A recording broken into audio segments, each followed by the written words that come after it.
Hello, I'm Lois Letchford, author of the book Reverse to Memoir and Literacy Problem Solver, and today I'm going to read to you one of my favourites, Richard Wright and the Library Card. This one's written by William Miller, illustrated by Gregory Christie. Richard loved the sound of words. He loved the stories his mother told about the farm where she grew up. There was a willow tree by the bend in the river, she explained. I dreamed all my girl dreams down there.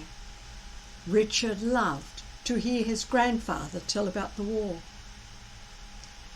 and how he ran away from his master and fought the rebel army. I was only a boy, his grandfather said proudly, but I fought as well as any man. I fought in the rain and the mud. I carried the flag at the head of the troops.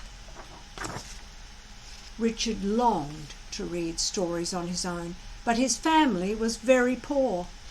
They moved often looking for work in different towns and cities. His father cleaned office buildings. His mother cooked in the kitchens of wealthy white people.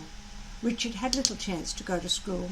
His mother taught him when she could, reading the funny papers out loud, sounding each word carefully. When Richard finally learned to read, he couldn't buy or borrow the books he wanted so badly. Books were expensive. The doors of the library were shut against him because he was black. So Richard read whatever he could find, old newspapers, books without covers pulled from ash cans. When Richard was 17, he caught a bus to Memphis. He hoped to find work, earn enough money to move to Chicago, where he would make a new life for himself in the North. Richard walked the hot streets looking for a job that would be his ticket to freedom. He saw many young men, like himself, searching for the same job, the same way out. He finally found a place in an optician's office. He polished eyeglasses, swept the floors, and ran errands for the white people. As long as he kept his head down, as long as he began every sentence with "Sir," Richard was safe. At night, Richard returned to the boarding house where he had rented a room. To save money, he ate beans from the can, warmed by water from the tap. Listening to the noise of the street below his window, Richard felt a familiar hunger for words. There were thousands of books in the public library, but only white people could get a card, could take them out. But Richard had an idea. At work, he looked around the office, trying to find one man who might understand his hunger for books.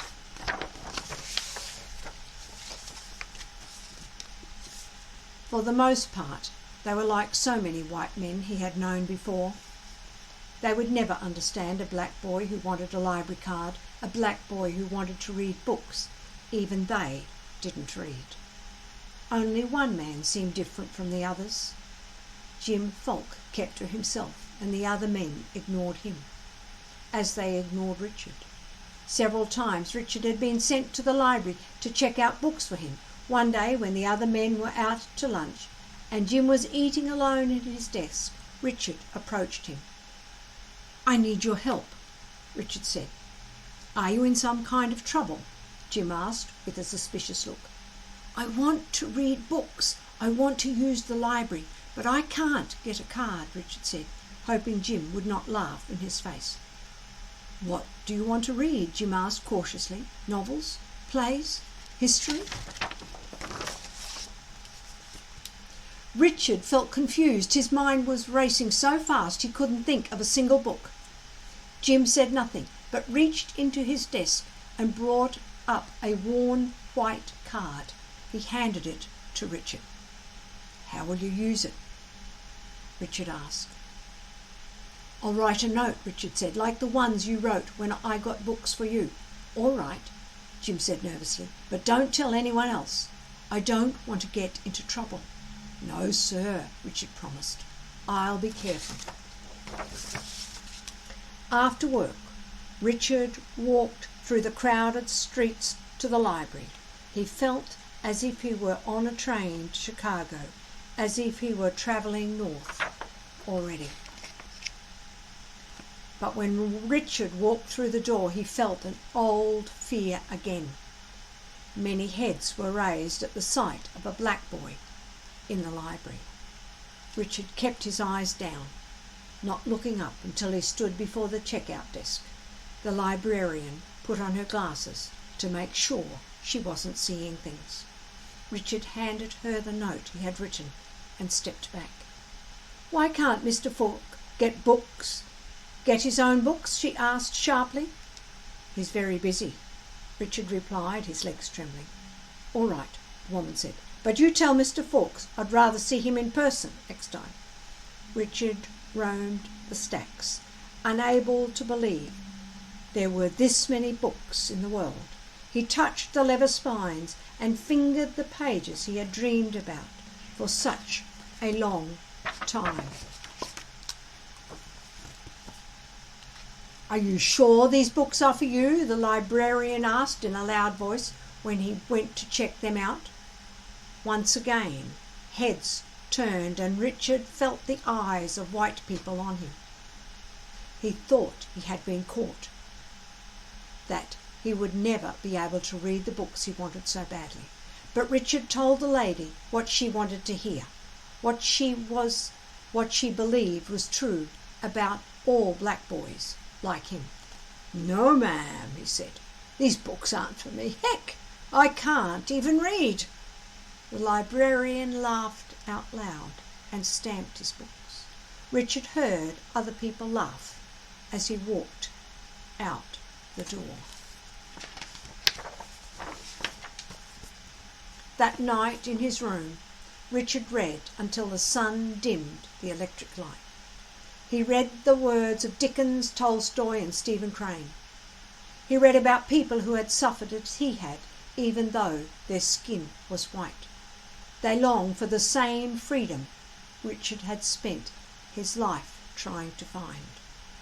With the light of the sun coming through the window, Richard put down the book. He felt sleepy, but the words he had read echoed in his ears, coloured everything he saw. He wondered if he would act differently, if others would see how the books had changed him. Richard knew he would never be the same again. That morning, he carried the books to work in a newspaper. Whenever he had a chance, whenever the office was empty for a moment, he read.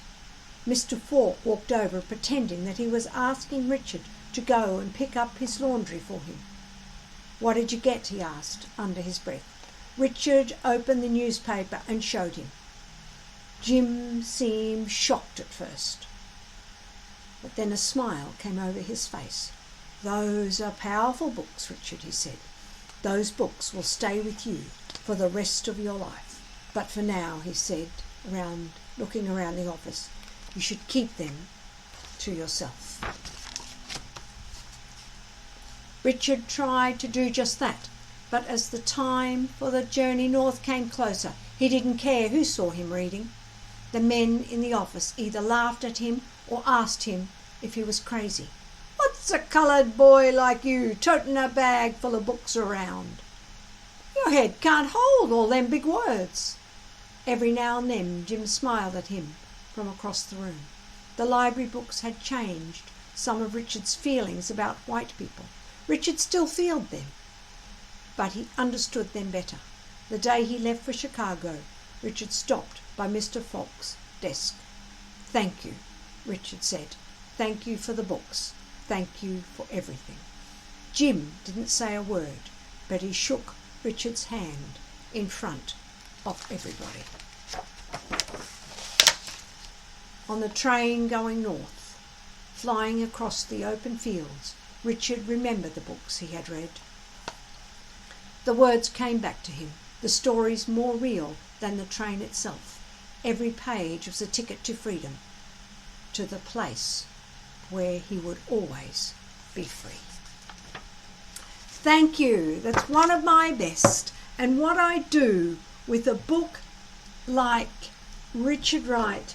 It's a high-level book, but it's one that I want for younger children, so I often rewrite the story. I use the pictures in the book and I write the words here, and I simply have that picture, and my words would be Richard Wright loved words, and so on. But I'll do that in the next recording.